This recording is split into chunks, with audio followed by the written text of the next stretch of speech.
ఎప్పుడు వచ్చే విధంగా మాత్రం రాలేదు. ఆటపాటలతో డప్పు వాయిద్యాలతో అట్లా వస్తుంటే చాలా బ్యారికేడ్స్, అంటే ఒక దగ్గర వదిలేరు, మళ్ళీ ఇంకో దగ్గరకు వచ్చేసరికి ఇంకో బ్యారికేడ్.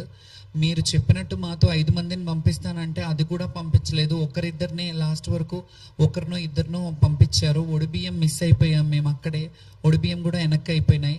సరే ఇవన్నీ అయ్యాయి, సంతోషంగా వాయిద్యాలను పెడతానన్నారు.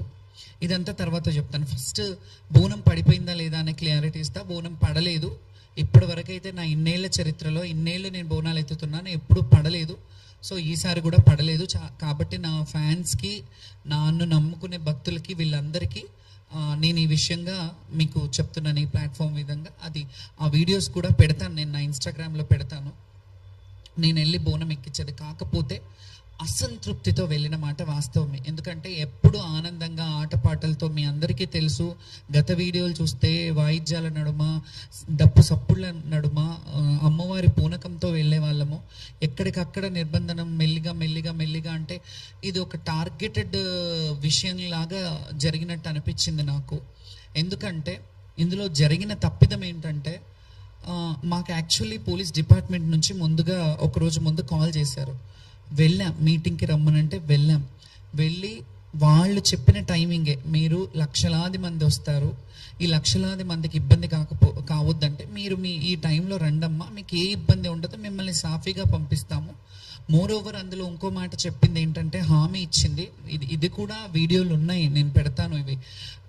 వాళ్ళు ఏం హామీ ఇచ్చారంటే, బ్యారికేడింగ్ పోలీస్ స్టేషన్ ఎక్కడి వరకు ఉందో అక్కడి వరకు మీ వాయిద్యాలతో రండి, అక్కడి నుంచి లోపల వరకు మేము పెడతాము. కల్చరల్ డిపార్ట్మెంట్ నుంచి మేము కల్చరల్ టీమ్ని పెడతాము, ఆ వాయిద్యాలతో మీరు వెళ్దురు, కానీ ఎవరు వచ్చినా మీకు ఘన స్వాగతం పలుకుతాము అనే మాట చెప్పారు. ఆ ప్రపోజల్ మేమే అంతకుముందు ఉన్నప్పటి నుంచే పెట్టాము.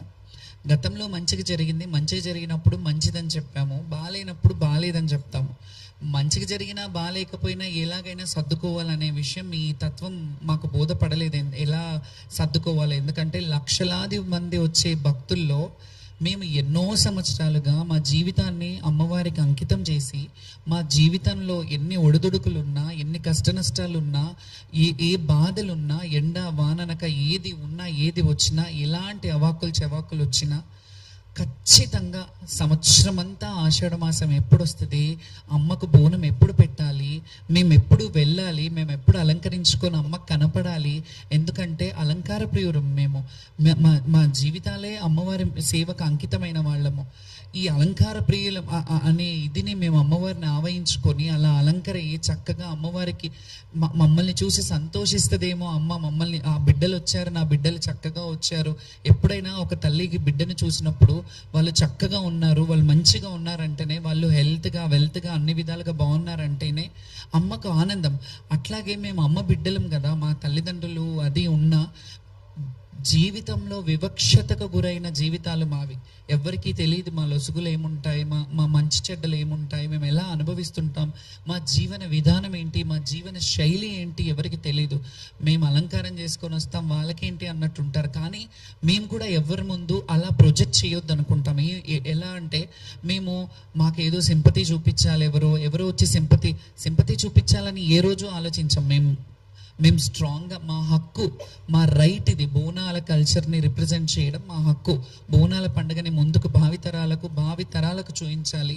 ఈ కల్చరల్గా హిందుత్వంలో ఉన్న ఈ బోనాల పండుగ ఏదైతే ఉందో, బడుగు బలహీన వర్గ బిడ్డలు ఏదైతే చేసుకుంటున్న పండుగ ఉందో, ఈ పండుగని మేము చూపించడానికి ముందు భావితరాలకు చూపించాలి. ఇలా ఉంటాయి దేవాలయాలకు కట్టుబడి, మేము దేవాలయాలకి ఎలాగైతే మేము కట్టుబాట్లు ఉండి కొన్ని దేవాలయాలని ప్రమోట్ చేస్తున్నాము, అవన్నీ గతంలో చూసినట్టయితే ఇన్ని వేల లక్షల మంది వచ్చేవాళ్ళు కాదు కదా. కొంతవరకు జనాలు వచ్చేవారు, జాతర అంటే జాతరలా జరిగేది. మేము ఎంతమంది 2004 పేపర్ కటింగ్స్ కూడా చూపిస్తాను. నేను చాలా పేపర్ కటింగ్స్ కూడా తీసుకొచ్చాను, ఎందుకంటే మీకు చరిత్ర తెలియాలి. నేను ఎప్పటి నుంచి అమ్మవారి సేవ చేస్తున్నాను, ఎప్పటి నుంచి లైమ్ లైట్లో ఉన్నాను. లైమ్ లైట్లో నేను నిన్న వచ్చి ఏదో కొందరు ఏమని వాపోయారంటే సోషల్ మీడియాలో, ఆమె పబ్లిసిటీ స్టంట్ కావాలి అని అన్నారు. పబ్లిసిటీ స్టంట్ కావాలంటే ఈ ప్లాట్ఫామ్ అక్కర్లేదు. నేను 2012లో 2011లో వీరంగం అనే సినిమా చేశాను. నేను అందులో హీరోయిన్ని. అందులో జోగిని వ్యవస్థ గురించి నేను పెట్టాను. నాకు లైమ్ లైట్ కొత్త ఏం కాదు. నేను పుట్టి బుద్ధిరిగినప్పటి నుంచి లైమ్ లైట్లోనే ఉన్నాను. నేను పుట్టి మా తల్లి ఒళ్ళో ఉన్నంత వరకు మా తల్లి లైమ్ లైట్లో ఉన్నాను. మా తల్లికి నేను ఫెమిలియర్. తర్వాత నేను ఊహ వచ్చినప్పటి నుంచి ప్రజలకు ఫెమిలియర్, జనాలకు ఫెమిలియర్. నేను ఇట్లా ఫెమిలియర్ పిచ్చి కానీ ఇంకేదో సోషల్ స్టంట్స్ చేయాలంటే నాకు చాలా వేస్ ఉన్నాయి. నేను అవి ఎంచుకోలేదు ఎప్పుడు. నన్ను నేను తగ్గించుకొని నన్ను నేను అంటే అనుభవము వయసు అనేది కూడా అంటారు కదా, అది వచ్చిన కొద్దికి నన్ను నేను చాలా కంట్రోల్డ్గా స్టేబుల్గా నన్ను నేను ప్రదర్శిస్తాను ఎవరి ముందు అయినా. ఎందుకంటే గతంలో చూసినప్పుడు చిన్నతనంలో చాలా సందర్భాల్లో ఏడ్చేదాన్ని, ఇంటర్వ్యూలలో కూడా ఏడ్చేదాన్ని. చాలా స్ట్రాంగ్గా ఉండడానికి ప్రయత్నిస్తాను, ఉంటున్నాను కూడా. ఎందుకంటే మనం చూసి 10 మంది నేర్చుకుంటారు అనే దాన్ని బట్టి. సో దీంట్లో ఓవరాల్గా ఇవన్నీ చెప్పడం కంటే ఆ పోలీస్ డిపార్ట్మెంట్ వాళ్ళు పిలిపించి మమ్మల్ని మీరు ఈ టైంకి రమ్మన్నారు, ఆ టైంకి ఎస్ఐని పెట్టారు, వాళ్ళు కదా బాధ్యత వహించాలి. పోలీసుల మీద మేము ఇట్లా ఎందుకు చేశారు, మీరు ఇది కరెక్ట్ కాదు కదా అని అన్నాము. నెక్స్ట్ డే బోనాలు పడిపోయిన వాళ్ళే కొందరు బోనాలు పడిపోయినాయి అని చెప్పారు.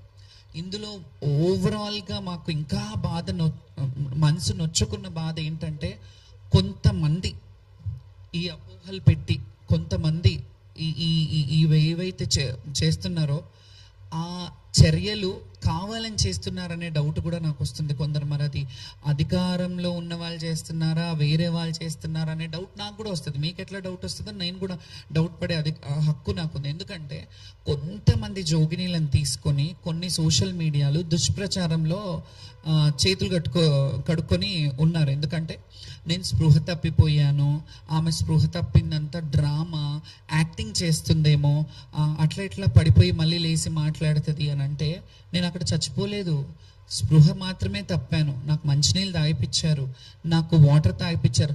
యాక్చువల్లీ ఇంకొక విషయం చెప్తున్నాను. నేను ఈ క్వశ్చన్లన్నీ జనాలు తెలియాలని నేను ఈ ప్రెస్ మీట్ పెట్టాను. ఇవన్నీ చెప్తున్నారు కదా, నేను స్పృహ తప్పిపోయినాను కదా, నా డ్రామా అన్నప్పుడు అట్లీస్ట్ అక్కడ ఒక మెడికల్ క్యాంప్ ఉంటుంది కదా, మెడికల్ క్యాంప్ రావాలి కదా నాకు నీళ్ళు ఇవ్వడం. సరే పడిపోయాను, డ్రామా చేశాను, పక్కకి తీయడానికైనా రావాలి కదా, ఎవరైనా రావాలి కదా. పోలీసు వాళ్ళు బోనం అక్కడ కొంతమంది శివశక్తులు వచ్చారు. మేము కూర్చున్న దగ్గర అక్కడ మామూలుగా వాపోతున్నాం, చాలామంది బోనాలు పడిపోయాయి. చాలామంది మీ మీడియాకు కూడా తెలుసు, మీడియాను కూడా కొన్ని ప్లేసెస్లోకి ఎంటర్ అవ్వనివ్వలేదు. మీ అందరికీ తెలిసిన విషయంలో ఇంట్లో నన్ను ఒక్కదాన్ని అంటే అన్నారేమో, వీళ్ళందరూ డ్రామా చేస్తున్నారా, అక్కడ కింద పడిపోయిన వాళ్ళు, బోనం పడిపోయి ఏడుస్తున్న వాళ్ళు, వీళ్ళందరూ డ్రామాలు చేస్తున్నారా. ఫస్ట్ ఈ డ్రామా అనే మాట కూడా నేను చాలా తీవ్రంగా ఖండిస్తున్నాను. ఎవరైతే అన్నారో, కొన్ని యూట్యూబ్ ఛానల్లో ఎవరైతే పెట్టారో సోషల్ మీడియా వాళ్ళు జర్నలిస్టులు కాదు. మీరు జర్నలిజం చేశారా, మీరు జర్నలిస్ట్లా? మా వ్యక్తిగతం బౌన్సర్లు ఎందుకు అనే ఒక క్వశ్చన్ రేజ్ చేశారు ఒక ఛానల్లో. ఆ ఛానల్ ఏదో కూడా నేను చెప్తాను, ఆ వ్యక్తులు ఎవరో కూడా చెప్తాను. ముందుగా నేను చెప్పే ముందు మీకు అర్థం కావాలని చెప్తున్నాను. అందులో బౌన్సర్లు ఎందుకు, ఈమెకు బౌన్సర్లు అవసరమా, అయినా శివశక్తులు జోగినీలకి బౌన్సర్లు అవసరమా అంటే అవసరమే. ఎందుకో చెప్పనా, లక్షలాది మంది మన్నలను, లక్షలాది మంది ప్రేమను సంపాదించుకున్న మేము, కొంతమంది చెడుగా ఉంటారు, కొందరు మంచిగా ఉంటారు. అందులో ఎక్కడ కూడా అపశృతి జరగొద్దు. మేము బోనాలు తీసుకెళ్లేటప్పుడు తెలియక కూడా అత్యుత్సాహంతో, అతి ప్రేమతో వాళ్ళు మా మీదికి పడి ఫోటోలు దిగాలని, ఫోటోల కోసం ఎగబడుతుంటారు. ఈ విషయం మీ అందరికీ తెలిసిందే, మీడియా వాళ్ళకి. ఎందుకంటే మిమ్మల్ని కూడా తోసేసిన సందర్భాలు ఉన్నారు. మీరు కూడా చాలామంది నా బోనానికి కింద పడ్డ సందర్భాలు చాలా ఉన్నాయి. సో ఆ బౌన్సర్లను పెట్టుకున్నారంటే ఆ బోనం పడొద్దు, బోనం భంగం కావద్దని చెప్పి ఈ కల్చర్ని భ్రష్టు పట్టియొద్దు, కల్చర్ని రిప్రజెంటేషన్. నేను అమ్మకి 365 రోజులు మనకు అన్నం పెట్టే అమ్మకి మనం ఒక రోజు బోనం చేస్తున్నామంటే అది పవిత్రంగా తీసుకెళ్లాలని ఒక్క పొద్దుతో, ఉపవాసంతో మేము వెళ్ళి అమ్మవారికి నైవేద్యం ఆటపాటలతో, డప్పు చప్పుళ్లతో ఇవన్నీ వెళ్ళి మేము ప్రజెంట్ చేయడం జరుగుతుంది. డబ్బులు గవర్నమెంట్ పెట్టట్లేదు, మా సొంత డబ్బులు. మేము అలంకరించుకునే అలంకారం మా సొంత డబ్బులు, మేము వేసుకునే పూలదండలు మా సొంత డబ్బులు, మేము పెట్టుకునే బౌన్సెస్ కూడా మా సొంత డబ్బులతో, మా వ్యక్తిగత డబ్బులతో మేము ఖర్చు పెట్టుకుంటాం. ఎందుకంటే కల్చర్ని రిప్రజెంట్ చేయడం మాత్రమే మాకు తెలుసు.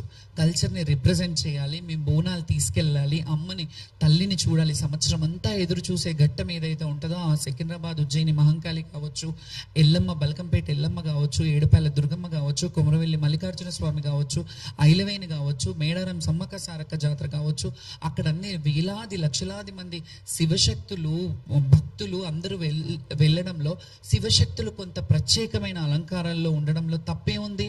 మేము ఇట్లా రెడీ అవుతారు, ఒక ఆడవాళ్ళు ఒక వ్యక్తిగత ఇదిని మీరు డ్రెస్సింగ్ని లేకపోతే మేము రెడీ అయ్యే విధానాన్ని మీరు బయట వేరేగా పోర్ట్రేట్ చేస్తున్నప్పుడు మీకు కొంచెం కూడా సిగ్గు అనిపించట్లేదా? అట్లా ఒక వ్యక్తిని మీరు అంటే బట్టల దుస్తుల రూపంలో కానీ లేకపోతే ఇంకా మా వేషధారణ రూపంలో డీగ్రేడ్ చేయడం కాదా ఇది? డిగ్రేడ్ చేయడం, మమ్మల్ని తక్కువ చేసి మీ హేళన చేయడం కాదా ఇది? మా వస్త్రధారణ మీద మీరు అట్లా హేళ చేయడం అదొకటి.